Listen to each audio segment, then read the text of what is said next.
दोस्तों नमस्कार। भारत और पाकिस्तान के दरमियान पिछला मुकाबला आपने देखा रविवार को और रिजल्ट भारत के पक्ष में रहा।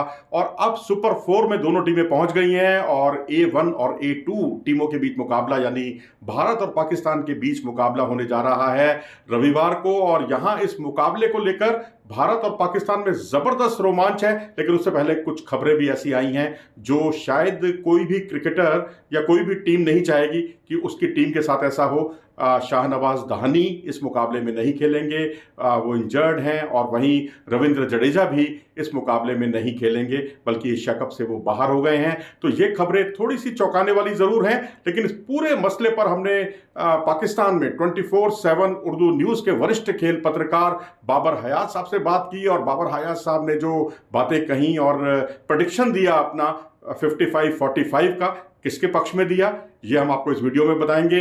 और हमारा प्रेडिक्शन क्या है 55-45 का किसके पक्ष में है वो भी हम आपको बताएंगे। लेकिन अपनी बेबाक राय से उन्होंने वाकई सबका दिल जीत लिया। दोनों मुल्कों में प्यार बांटने का वो काम करते हैं और खिलाड़ियों के मामले में कोई भी तीखी टिप्पणी करने में वो कुछ संकोच नहीं करते और खुलकर अपनी बात रखते हैं। आइए सुनते हैं उस वार्तालाप को जिसमें भारत और पाकिस्तान के दरमियान होने वाले इस मुकाबले को लेकर हमने तमाम पक्षों के बारे में तर्क कुतर्क किए। और कितने सार्थक होंगे अपनी राय हमें कमेंट सेक्शन में जरूर लिखें। आइए सुनते हैं इस वार्तालाप को। बिस्मिल्लाहिर्रहमानिर्रहीम, अस्सलाम वालेकुम नाजरीन। मैं हूं बाबर हयात और आप देख रहे हैं 24/7 उर्दू न्यूज पर। होम एक्सपेंस के ताबुन से बाबर हयात शो। हमारा आज का शो बड़ा ही खास होने जा रहा है क्योंकि आज एक बड़े ही जबरदस्त मेहमान हमारे इस प्रोग्राम का हिस्सा बनने जा रहे हैं। सरहद के उस पार से दिल्ली से हमारे साथ मौजूद हैं भारत के बहुत ही मारूफ स्पोर्ट्स एनालिस्ट, बड़े respected across the border, Pakistan में भारत में दोनों तरफ इनके फैंस हैं और बड़ी फैन फॉलोइंग है। और ये क्रिकेट के ऊपर जो बात करते हैं वो हक और सच की बात करते हैं। ऑनेस्ट ओपिनियन अगर आपको किसी भी टीम के हवाले से चाहिए हो तो इनसे चाहिए, इनसे मिल सकता है आपको। तो ये नहीं देखते कि इनकी बात से कोई नाराज होता है या खुश होता है, जो दिल में आता है वो कहते हैं। और आज हमारे प्रोग्राम के मेहमान बनने जा रहे हैं भारत के मशहूर सहाफी, मशहूर पत्रकार कहिएगा, जनाब मनोज जोशी साहब। उनको हम खुशामदीद कहते हैं, वेलकम करते हैं। जोशी जी, वेलकम धन्यवाद जी, टू आवर धन्यवाद। शो।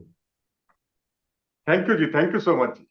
अच्छा जोशी जी, अब पाकिस्तान और भारत का एक और टाकरा हो रहा है जी, और बड़ा टाकरा हो रहा है। ऑब्वियसली पिछला टाकरा तो वो उतना रेलेवेंट नहीं था जितना ये वाला टाकरा रेलेवेंट होने जा रहा है, क्योंकि ये सुपर फोर का मरहला है।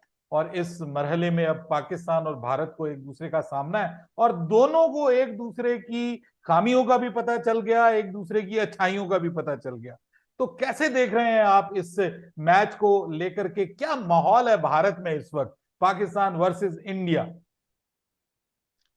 देखिए बाबर सयाज साहब, इंडिया पाकिस्तान का कोई भी मुकाबला होता है तो रोमांच अपने चरम पर होता है और वो रोमांच आज भी बना हुआ है। बेशक आज मुकाबले थोड़े कम होने लग गए हैं पहले की तुलना में, लेकिन इसको एशिया कप को भारत में तो कम से कम एक बायलैटरल सीरीज की तरह देखा जा रहा है, जहां ये मानकर चल रहे हैं कि ये 3 मैचों की सीरीज है जिसमें भारत 1-0 से आगे हो गया है, ये 1-0 से आगे हो गया है।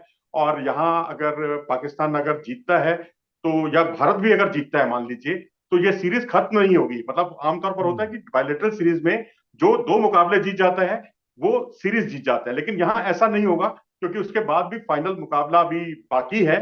तो मैं समझता हूँ ये उसकी एक पृष्ठभूमि, उसकी एक बैकग्राउंड तैयार हो रही है और इसको लेकर यहाँ तो बहुत जबरदस्त उत्साह है। और हमेशा की तरह उत्साह मैं कहता हूँ हमेशा बना रहना चाहिए। बिल्कुल। अच्छा मुझे ये बताइए कि पहले मैच में मैंने देखा कि भारत में बहुत कॉन्फिडेंस था। पहले मैच के हवाले से हमने बात भी की और ये बात हो रही थी कि पाकिस्तान कुछ मसले मसाइल का शिकार है, कुछ प्रॉब्लम्स हैं। शाहीन अफरीदी चला गया और कुछ वसीम जूनियर पाकिस्तान से आउट हो गया। पाकिस्तान को, जो पाकिस्तान की असल स्ट्रेंथ बॉलिंग थी, और बॉलिंग में वो पाकिस्तान थोड़ा सा लैग करता हुआ दिखाई दे रहा था और बड़ा कॉन्फिडेंस था इंडिया में। और इंडियन प्लेयर्स भी कॉन्फिडेंट थे और आप लोग भी, सब लोग बहुत कॉन्फिडेंट थे कि इंडिया इस मैच में फेवरेट है। जोशी जी, पहला मैच हमने देख लिया, भारत को भी 2 मैचेस में खेलते हुए देख लिया आपने, पाकिस्तान को भी 2 मैचेस में खेलते हुए देख लिया आपने, नसीम शाह को भी देख लिया आपने, जो है वो हारिस रऊफ को भी देख लिया, पाकिस्तान के स्पिनर्स को भी देख लिया, बैटर्स को भी देख लिया, खुशदिल को भी देख लिया। अब क्या लगता है आपको, बीइंग एन एनालिस्ट, आपको क्या लगता है कि ये जो मैच है इसमें कौन सी टीम फेवरेट आपको लग रही है? देखिए, जहां तक क्रिकेटिंग पॉइंट ऑफ व्यू से अगर देखा जाए तो जैसे कहते हैं कि जिस तरह से हांगकांग के खिलाफ हमने हांगकांग को धोया, पाकिस्तान हम्म। ने उससे भी बुरी तरह धो दिया। तो उससे हम्म। पाकिस्तान के प्रति थोड़ा सा एक झुकाव होना बहुत ज्यादा स्वाभाविक है। लेकिन क्योंकि पाकिस्तान पिछला मुकाबला भारत से हारा है, और वो हम्म। भी एक हार्दिक पांड्या, दोनों टीमों के बीच का बड़ा अंतर साबित हो गए। मुकाबला वो हम्म। भी कांटे का था, बराबरी का था, रोमांच से भरपूर था। और मुझे तो आपकी वो बात बार बार याद आ रही थी कि आप यकीन मानिए ये मुकाबला बाकी मुकाबलों से अलग होगा, और हम्म। इसमें आखिरी ओवर में मैच का फैसला होगा। आपकी बिल्कुल, जिसे कहते हैं हमारे हिंदू संस्कृति में कहा जाता है कि जुबान पर सरस्वती का वास। सरस्वती होती है विद्या की प्रतीक, नॉलेज की प्रतीक। वो आपकी लगता है सरस्वती जो है आपकी जुबान पर थी। और दूसरी आपकी भविष्यवाणी जो थी नसीम शाह को लेकर, कि आपने कहा था देखना आने वाले समय में ये शाहीन शाह अफरीदी से भी ऊपर निकलेगा ये खिलाड़ी। और अभी हम्म। तो खैर इट्स टू अर्ली टू से, बहुत जल्दबाजी होगा। लेकिन हम पाकिस्तान क्रिकेट बोर्ड के या सिलेक्टर्स के कितने भी क्रिटिक हों, आप या मैं, लेकिन जी। उनका ये मास्टर स्ट्रोक था। ये मैं मानता हूं इस बात को, क्योंकि एक टेस्ट प्लेयर को, जो टेस्ट क्रिकेट को आमतौर पर इसीलिए कहा जाता है मुकम्मल क्रिकेट कहा जाता है, और वो बिल्कुल। क्रिकेटर टेस्ट से T20 में आया, और T20 में उसने जो छाप दिखाई है भारत के खिलाफ, और फिर अगले हम्म। मैच में जबकि वो पूरी तरह फिट भी नहीं था, टेप लगाकर वो प्रैक्टिस करता हुआ दिखाई दे रहा था, और उस खिलाड़ी राइट। ने वाकई बहुत सबका सबका दिल जीत लिया। जज्बा दिखाया है, लड़ने की ताकत दिखाई है। और इस तरह के खिलाड़ी जो है आने वाले समय में मैं समझता हूँ बहुत लंबी रेस के घोड़े हैं। ये कहना कोई गलत नहीं होगा। तो मुझे लगता है कि शाहीन शाह अफरीदी जब फिट होकर आएंगे और ये दूसरे छोर से गेंदबाजी करते हुए दिखाई देंगे नसीम शाह, तो ये एक बहुत मुकम्मल, बहुत ही जानदार अटैक बनने वाला है ये T20 वर्ल्ड कप के लिए। जी बिल्कुल दुरुस्त कहा। और मैंने आपको ये कहा था कि फॉर द टाइम बीइंग इस टूर्नामेंट में आप शाहीन अफरीदी को भूल जाएंगे। नसीम शाह एक सरप्राइज पैकेज बनेगा, और माशाल्लाह से वो वाकई एक सरप्राइज पैकेज बना है। इंडिया के कुछ इश्यूज बने हैं इस बीच में, पिछले मैच में और इस मैच के बीच में बड़ा सेटबैक है जडेजा का टीम से बाहर हो जाना एक बड़े क्रूशल स्टेज के ऊपर। बैलेंस, मुझे ऐसा लगता है कि जडेजा जो थे वो टीम के अंदर एक बहुत बड़ा बैलेंस थे, और उनकी वजह से टीम बहुत बैलेंस नजर आ रही थी, और झुकाव नहीं, कोई चूक नजर नहीं आ रही थी। अब उनके जाने के बाद और अक्षर पटेल के आने के बाद भारत के अंदर टीम का जो कैंप है उसके अंदर ये सोच तो होगी कि किसको खिलाएं, किसको ना खिलाएं, दो को खिलाएं, तीन को खिलाएं, कुछ इस किस्म की कंफ्यूजन है वहां पे। नहीं, कंफ्यूजन नहीं है, मुझे लगता है कंसेप्ट क्लियर है। क्योंकि जब भी जडेजा बाहर होते हैं तो कवर के तौर पर अक्षर पटेल का इस्तेमाल होता है, अक्षर पटेल को टीम में लाया जाता है। टेस्ट हो, वनडे हो, T20 हो, जब जब जडेजा, क्योंकि जडेजा इंजरी प्रोन उनकी बॉडी तो रही है, क्योंकि इंजरी के साथ उनका बिल्कुल चोली दामन वाला रिश्ता रहा है। और जब जब हम्म। उनको मौका मिला टेस्ट क्रिकेट में, मुझे याद है 42 रन उन्होंने बनाए थे न्यूजीलैंड के खिलाफ भारत में ही। बहुत ताबड़तोड़ बल्लेबाजी की थी अक्षर पटेल ने। पिछले दिनों मैकॉय के पर 2 छक्के लगाए थे उन्होंने, जी जी, वेस्ट और इंडीज में बहुत 200 की अच्छा स्ट्राइक खेला रेट से वो, उन्होंने बहुत रन अच्छा। बनाए थे, है ना। तो रन बनाए थे। तो कुल मिलाकर मैं यही कहूंगा कि जडेजा, क्योंकि एक बैलेंस, आपने बिल्कुल सही कहा कि बैलेंस देते हैं टीम को, वो और हार्दिक पांड्या दोनों। तो अब हार्दिक पांड्या भी टीम में नहीं है, तो अब एक तो संभावना ये है कि आप बिल्कुल क्योंकि लेफ्ट हैंडर आपको टीम में चाहिए, ऋषभ पंत अकेले लेफ्ट हैंडर हैं बैट्समैन। तो अच्छा, संभावना ये है कि हार्दिक के बारे में कोई लेटेस्ट हार्दिक अपडेट पांड्या है? इनकी जगह पर टीम में आ जाएंगे, जडेजा की जगह पर, इसकी जी संभावना ज्यादा लग रही है। जी जी जी जी, ऐसा ही लग रहा है। अच्छा, मुझे ये बताइए कि विराट कोहली को हम भूल ही गए हैं इस सारे सारे मामले के अंदर, कि विराट जो है वो, हालांकि हांगकांग के खिलाफ विराट अच्छा खेला, पाकिस्तान के खिलाफ भी थोड़ा वो डिफेंसिव दिखाई दिया विराट, लेकिन जो जो सूर्या कुमार यादव ने कर दिया हांगकांग के खिलाफ, हम सब लोग तो कोहली को भूल ही गए। मुझे तो लगता है कि कोहली उस वक्त खुद को भी भूल गए थे कि जो ओवर उन्होंने आखिर में खेल दिया, 4 छक्के। तो क्या लगता है विराट कोहली कितना बड़ा फैक्टर साबित होंगे, कि या अब भी आप ये समझते हैं कि पंत, मुझे शक सा पड़ रहा है कि पंत एक एक्स फैक्टर साबित हो सकते हैं पाकिस्तान के अगेंस्ट, और सूर्या कुमार यादव तो हैं। आपके ख्याल में प्लेयर्स टू वॉच कौन से हैं इंडिया की तरफ? देखिए, हमारा जो जो कुछ भी हम दूर की सोच रहे हैं, और बड़ी बात यह है कि T20 वर्ल्ड कप जो है, अब उसमें बहुत ज्यादा समय बचा नहीं है जी। हमारे लिए, या बल्कि पाकिस्तान के लिए भी। ये एक तरह से ड्रेस रिहर्सल होना चाहिए ये टूर्नामेंट, क्योंकि जैसा बाबर आजम ने कहा, जैसा विराट कोहली ने कहा, ये एक मैच की तरह आप इसको लीजिए। इसको आप प्लीज, आप इसको कोई युद्ध का मैदान मत बनाइए, जी क्योंकि ये बिल्कुल। बहुत बड़ी बात कही है, बहुत मैच्योर बात उन्होंने कही है। और क्योंकि T20 वर्ल्ड कप में मैदान बहुत बड़े बड़े होंगे, उन सबको ध्यान में रखते हुए आपको अपनी रणनीति बनानी है। दुबई का मैदान भी ठीक ठाक है, बड़े आकार का मैदान है। तो यहाँ पर स्ट्रेटेजी जो है आपको उसी हिसाब से बनानी है। रही बात आपकी एक्स फैक्टर की, तो हार्दिक पांड्या तो देखो हैं ही जो टीम को बैलेंस देते हैं, और वही पिछले मैच में दोनों टीमों के बीच का बड़ा अंतर साबित हुए थे। और डिफरेंस उसके साबित अलावा हुआ। सूर्य कुमार यादव, हार्दिक पांड्या, ये दो तो है ही हैं। अगर कहीं रोहित शर्मा, विराट कोहली और केएल राहुल में से कोई टॉप ऑर्डर में एक बल्लेबाज भी चल गया, जैसा कि हम्म। रिजवान चल रहे हैं पाकिस्तान में, तो वो एक एक्सपेक्टर हो सकते हैं। तो ये तीन खिलाड़ी तो हैं ही, और बाकी चौथे आपके फेवरेट खिलाड़ी ऋषभ पंत। वो क्योंकि टेस्ट क्रिकेट के तो यार दुनिया के बहुत बड़े मैच विनर हैं, वनडे हम्म। में उससे कम, T20 में उससे कम, लेकिन T20 में उनका स्ट्राइक रेट इस साल काफी अच्छा हुआ है, काफी सुधार हम्म। आया है उसमें। हालांकि बहुत हम्म। बड़ी पारियां नहीं खेली हैं, यही स्थिति रोहित शर्मा के साथ है। रोहित शर्मा का भी स्ट्राइक रेट बहुत सुधरा है।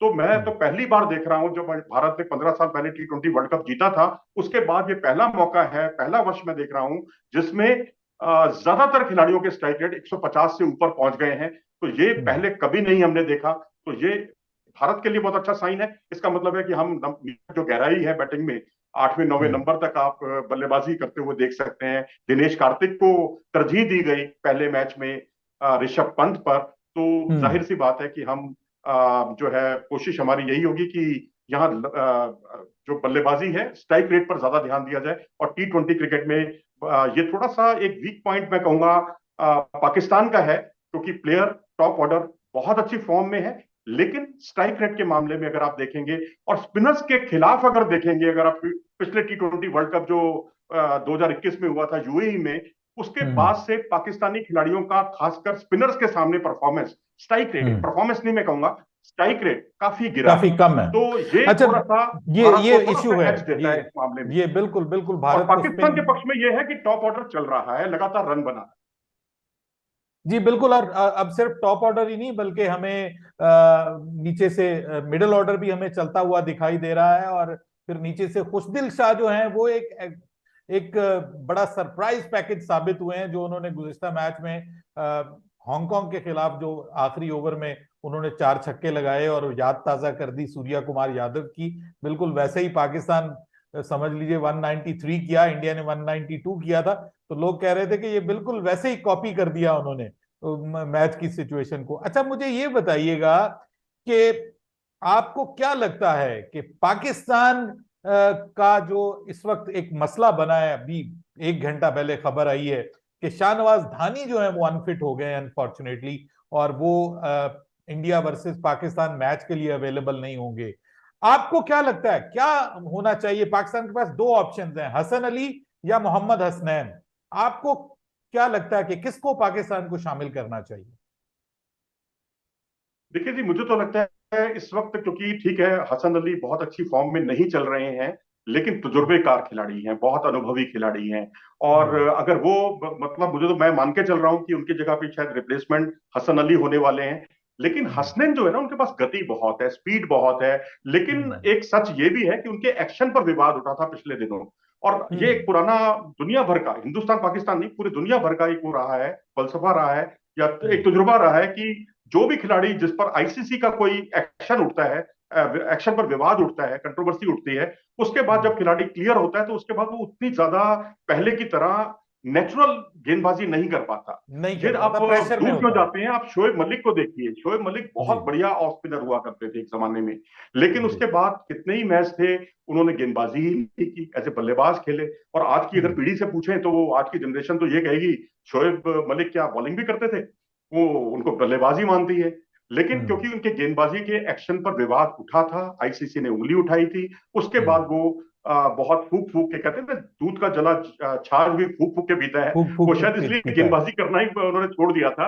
लेकिन मुझे लगता है कि हसनैन पर एक अगर साइकोलॉजिकली इस बात का असर हो सकता है, क्योंकि इंडिया पाकिस्तान का मुकाबला बहुत बड़ा मानसिक दृढ़ता वाला मुकाबला है, मेंटली स्ट्रांग प्लेयर चाहिए। और मुझे लगता है हसन अली शायद एक बेहतर विकल्प हो सकते हैं, बेशक आउट ऑफ फॉर्म सही, लेकिन बड़े खिलाड़ी जो है कब फॉर्म में आ जाए पता नहीं चलता। अच्छा, अवेश खान को लेकर के बड़ी बात की जा रही है, कुछ खबरें भी आ रही हैं कि शायद वो मैच के लिए फिट नहीं होंगे। कुछ आपके पास भी इस तरह की डिटेल है कोई? उनके बारे में भी जी हाँ। कुछ इस तरह की खबरें आ रही हैं? जी हाँ, बिल्कुल। इंडिया न्यूज स्पोर्ट्स पर हमारा 5 साढ़े 5 बजे के आसपास, 5 और 6 बजे के बीच में हम एक ट्रेंडिंग न्यूज करते हैं। उसमें हमने जी। शाहनवाज दहानी पर भी किया और आवेश खान पर भी किया, लेकिन हमने कहा शाहनवाज दहानी का हटना पाकिस्तान के लिए बहुत बड़ा झटका है, लेकिन आवेश खान का हटना भारत के लिए झटका नहीं है, बल्कि एक अपॉर्चुनिटी है। हालांकि ये बात थोड़ा सा हमें कहते हुए हाँ, थोड़ा सा संकोच जरूर होता है, जी क्योंकि हम बिल्कुल। एक स्वस्थ तरीके से सोचा जाए तो हर खिलाड़ी फिट रहना चाहिए और बिल्कुल। आप चेंजेस करें, अपने हिसाब से चेंजेस करें। लेकिन अब उनकी जगह पर अब कौन आएगा, अब सवाल यहाँ पर ये है। आपके पास विकल्प जो है, एक स्टैंड बाई खिलाड़ी दीपक चाहर मौजूद हैं, जिन्होंने हम्म। पिछले दिनों जिम्बाब्वे के खिलाफ वनडे क्रिकेट खेले। हालांकि हम्म। एक मैच में तो थोड़े महंगे साबित हुए, 10 ओवर में 75 रन उन्होंने दिए थे, लेकिन पहले हम्म। मैच में उन्होंने बहुत शानदार गेंदबाजी की थी। अच्छा, 7 ओवर आपको लगातार आपको उनसे। क्या लगता है, आपको क्या लगता है कि अवैश खान की जगह अगर इंडिया प्रॉपर दो फास्ट बॉलर्स तो ऑलरेडी खेल रहे हैं ना, भुवी और अर्शदीप, और तीसरी बॉलिंग ऑब्वियसली 4 ओवर्स की का स्पेल पिछले मैच में पाकिस्तान के खिलाफ बड़ा शानदार किया पांड्या ने, तो why Hardik not Pandya. India should go with these three, और इंडिया के पास एक कुशन बचेगा कि they can add another spinner to their bowling attack. जी हाँ, बिल्कुल आपने वजह फरमाया, बिल्कुल। और ये इस पर निश्चित तौर पर भारतीय टीम प्रबंधन इस बारे में गंभीरता से सोच रहा होगा। और रवि बिश्नोई एक बहुत अच्छे ऑप्शन है। अश्विन के साथ तो मैं नहीं जाऊंगा, क्योंकि अश्विन अगर स्कीम ऑफ थिंग्स में होते तो उनको T20 वर्ल्ड कप जो पिछला हुआ उसके बाद सिर्फ 3 ही मैच ना खिलाते। लेकिन आवेश हम्म। खान स्कीम ऑफ थिंग्स में थे, उनको हम्म। 15 T20 मैच खिलाए गए T20 वर्ल्ड कप, पिछले T20 वर्ल्ड कप के बाद से। तो मुझे लगता है रवि बिश्नोई, आपने बिल्कुल वजह फरमाया, वो एक अच्छे ऑप्शन हो सकते हैं, विकेट टेकिंग बॉलर हैं। और बिल्कुल मुझे तो मुश्ताक, जो पाकिस्तान के लेग स्पिनर हुआ करते थे, हम्म। जो इंग्लैंड के कोच भी बने, बॉलिंग कोच, उनकी याद ताजा कराते हैं। और आप उनका पुरानी वीडियो उठाकर देख लीजिए, इधर रवि बिश्नोई का बिल्कुल। गेंदबाजी का एक्शन देख लीजिए, आपको दोनों सिमिलर लगेंगे, जी, ऐसा लगेगा कि उन्हीं मैंने का मैंने कोई मैंने शागिर्द खेल बिश्नोई रहा है। को पहली बार अंडर 19 वर्ल्ड कप में देखा था, और वहां पे उसने बड़ी कमाल की परफॉर्मेंस दी थी, और उसके फौरन बाद फिर वो आईपीएल में सिलेक्ट हो गया था। तो टैलेंटेड तो है, ऑब्वियसली बड़ा टैलेंट है, और मुझे तो लग रहा है कि फ्यूचर ऑफ इंडिया है स्पिन बॉलिंग में। बस दिक्कत यही आ जाती है कि हमारी जो टेल है ना, वो थोड़ी सी कमजोर हो जाती है। अगर आप देखें चहल, वो बल्लेबाजी नहीं कर पाते बिल्कुल भी। और फिर हम्म। अगर आप देखें रवि बिश्नोई, वो भी बहुत औसत दर्जे के बल्लेबाज हैं। फिर हम्म। आपके पास जो लोअर ऑर्डर है ना, वो थोड़ा वीक हो जाता है। लेकिन दीपक चाहर के आने से टीम का बैलेंस ज्यादा बनेगा। जैसे आपने जडेजा के लिए कहा कि वो टीम को बैलेंस प्रदान करते हैं, तो वही कुछ दीपक चाहर के साथ हो सकता है, क्योंकि उन्होंने बल्लेबाजी से भी मैच जिताए जी हैं। हाँ। एक तो बिल्कुल 66 रन की बिल्कुल। उनकी पारी आप याद कीजिए वनडे क्रिकेट की। वो वाकई एक अच्छे ऑलराउंडर के तौर पर उभर कर सामने आ सकते हैं, बस फिटनेस उनको, उनका साथ दे। जी बिल्कुल ठीक है। अब जाते जाते जरा बात कर लें हम, जैसे हमने पहले बात की थी, आपके प्रोग्राम में भी बात की थी, कि क्या लग रहा है किस तरह का मैच होने जा रहा है? क्या कोई खुदा न खास्ता ये कोई वन साइडेड अफेयर होगा, या इस बार आपको भी मेरी तरह लग रहा है कि नहीं जनाब, कांटे का मैच होगा और आखिरी ओवर तक जाएगा? देखिए जी, कांटे का मुकाबला होना चाहिए। दोनों खिलाड़ी, दोनों टीमों में अगर कोई ट्रम्प कार्ड है, अगर कोई एक एक नाम अगर आप लें, तो इधर भुवनेश्वर कुमार है, तो उधर नसीम शाह है। भुवनेश्वर को दोनों में कुछ सिमिलरिटीज भी हैं। वो भी इंजरी प्रोन उनका शरीर है, ये भी इंजरी हम्म। प्रोन है, दोनों इंजर्ड। हम्म। इंजरी ने इनका पीछा नहीं छोड़ा है। लेकिन हम्म। अगर आप देखें तो दोनों शुरुआती ओवरों में विकेट भी झटकते हैं, रन भी कम जी। खर्च करते हैं, और स्लॉग ओवर्स के भी दोनों अच्छे प्लेयर हैं। भुवनेश्वर कुमार ने तो खैर महेंद्र सिंह धोनी, उनका इस्तेमाल ही ओपनिंग में और आखिर में किया करते थे, मिडिल ओवर में उनको बिल्कुल गेंदबाजी ही नहीं देते थे। तो मैं कहूंगा कि बिल्कुल। ये दो एक्सपेक्टर हैं, दोनों मैच का नक्शा बदल सकते हैं। और बाकी बाबर आजम, तो उनके लिए तो मैं यही कहूंगा, एक सोया हुआ शेर है, वो कब जग हम्म। जाए, कब दहाड़ दे, कुछ नहीं पता चलता। और सारी आपकी और हमारी सारी एनालिसिस जो है, वो धरी की धरी रह जाएंगी। लेकिन हम ये चाहेंगे विराट कोहली के बल्ले से भी रन बने, और हम 2016-2017 वाला विराट कोहली फिर खेलता हुआ, बिल्कुल दहाड़ता हुआ दिखाई बिल्कुल दे। बिल्कुल, मैं एग्री करता हूं जी, कोहली को भी रन्स करने चाहिए, और अब बाबर को भी करने चाहिए, और मैं प्रिडिक्ट कर रहा हूं जी कि इस मैच में इंशाल्लाह बाबर आजम भी अब सोया हुआ शेर नहीं रहेगा, बल्कि धाड़ेगा। जी हाँ, बिल्कुल, हम भी यही उम्मीद कर रहे हैं कि एक अच्छा प्लेयर जो है उसकी तरफ से अच्छे स्ट्रोक्स देखने को मिले और बॉलर अपनी अपना काम को बखूबी अंजाम दें। हसन अली अपनी अच्छे रिदम में दिखाई दें और इधर भुवनेश्वर कुमार के साथ अगर अवसर मिलता है दीपक चाहर को, तो ये गलतफहमी कम से कम दूर हो जानी चाहिए कि भुवनेश्वर कुमार और दीपक चाहर एक ही तरह के स्विंग बॉलर हैं, जबकि ऐसा नहीं है। एक नेचुरल इन स्विंगर है, एक नेचुरल आउट स्विंगर है, एक ऐसा आउट स्विंगर जो इन स्विंग भी करा सकता है, और वहीं भुवनेश्वर कुमार एक ऐसे इन स्विंगर है जो आउट स्विंगर भी करा सकते हैं। गेंद को दोनों ओर मूव कराते हैं और अर्शदीप दोनों ओर गेंद को मूव कराते हैं। लेकिन हाँ, एक दहानी का बाहर होना जरूर खलता है, क्योंकि वो एक ऐसा एक नीचे से ऊपर उठा हुआ खिलाड़ी है और इतना ऊपर आया है, अपने दम पर ऊपर आया है। और जिस तरह से उसने पीएसएल का मैच मुझे याद आता है, कुछ जी 3 ओवर में कुछ 4 रन, 4 विकेट, 5 रन देकर 4 विकेट, कुछ ऐसा ही कुछ था जी, बिल्कुल उनके बिल्कुल। आंकड़े मुल्तान सुल्तान की ओर से खेलते हुए। तो इस खिलाड़ी में हुनर की बहुत मैं समझता हूँ उनको सबसे ज्यादा अगर कोई दोनों टीमें मिस करेंगी तो शाहनवाज दहानी। शाहनवाज धानी को, क्योंकि दूसरी टीम भी मिस करती है ऐसा जॉली कैरेक्टर और ऐसा जेलिंग कैरेक्टर है वो, कि दोनों टीमों को आपस में इंगेज करके रखते हैं। और मुझे ऐसा लग रहा है जोशी जी के पाकिस्तान को हसन अली के साथ नहीं जाना चाहिए। Hasan Ali will be bit under pressure, और अंडर प्रेशर उनकी वजह ऑब्वियसली उनका आउट ऑफ फॉर्म होना और फिर उनका इस तरह से अचानक टीम में वापस आना।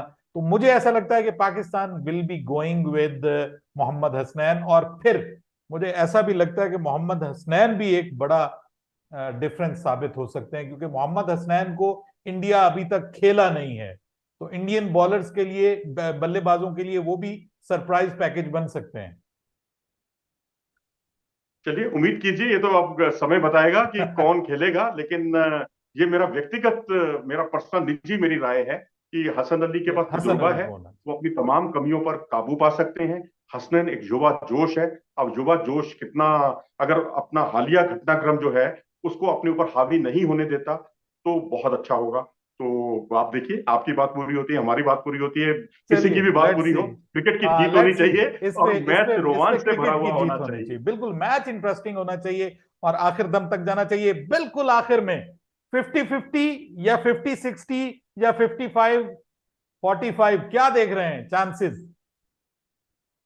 देखिए, मैं तो 55-45 देख रहा हूँ। हो सकता है इसमें मेरा कुछ भारत प्रेम भी जो है वो भी झलक रहा हो। मेरे ख्याल तीसरा व्यक्ति शायद ज्यादा अच्छा बता पाएगा। लेकिन क्रिकेट एनालिस्ट होते हुए मुझे थोड़ा सा एज इसलिए ज्यादा लग रहा है भारतीय टीम में, क्योंकि मिडिल ऑर्डर जो है वो भारत की बहुत बड़ी ताकत है। और अगर टॉप ऑर्डर चल गया तो वो बोनस है, अगर नहीं चला तो मिडिल ऑर्डर में संभालने के लिए कई खिलाड़ी मौजूद हैं। जबकि पाकिस्तान में मुझे लगता है कि यहाँ थोड़ा सा आप खुशदिल शाह चल गए।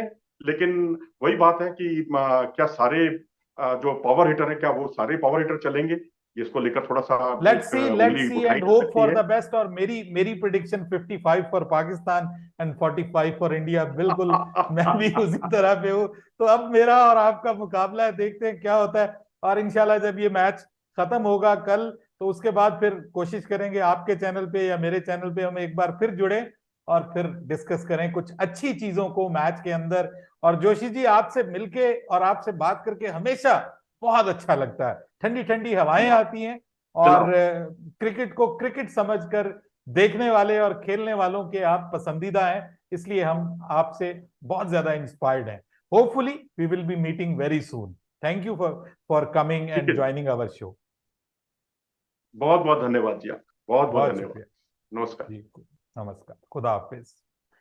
जनाब, हमारे साथ मनोज जोशी साहब मौजूद हैं, मौजूद थे, और उनके साथ बातचीत हो गई। तो आपको ये हमारा शो कैसा लगा, जरूर जरूर बताइएगा हमारे कमेंट सेक्शन में। और अगर आप इसी तरह के मजीद शोज भी चाहते हैं तो भी जरूर बताइएगा। हम मिलते रहेंगे, क्रिकेट के ऊपर बात करते रहेंगे, और क्रिकेट को दोनों मुल्कों के दरमियान प्यार, मोहब्बत और अमन और सुकून की वजह बनाने का एम हमारा भी है और जोशी जी का भी है।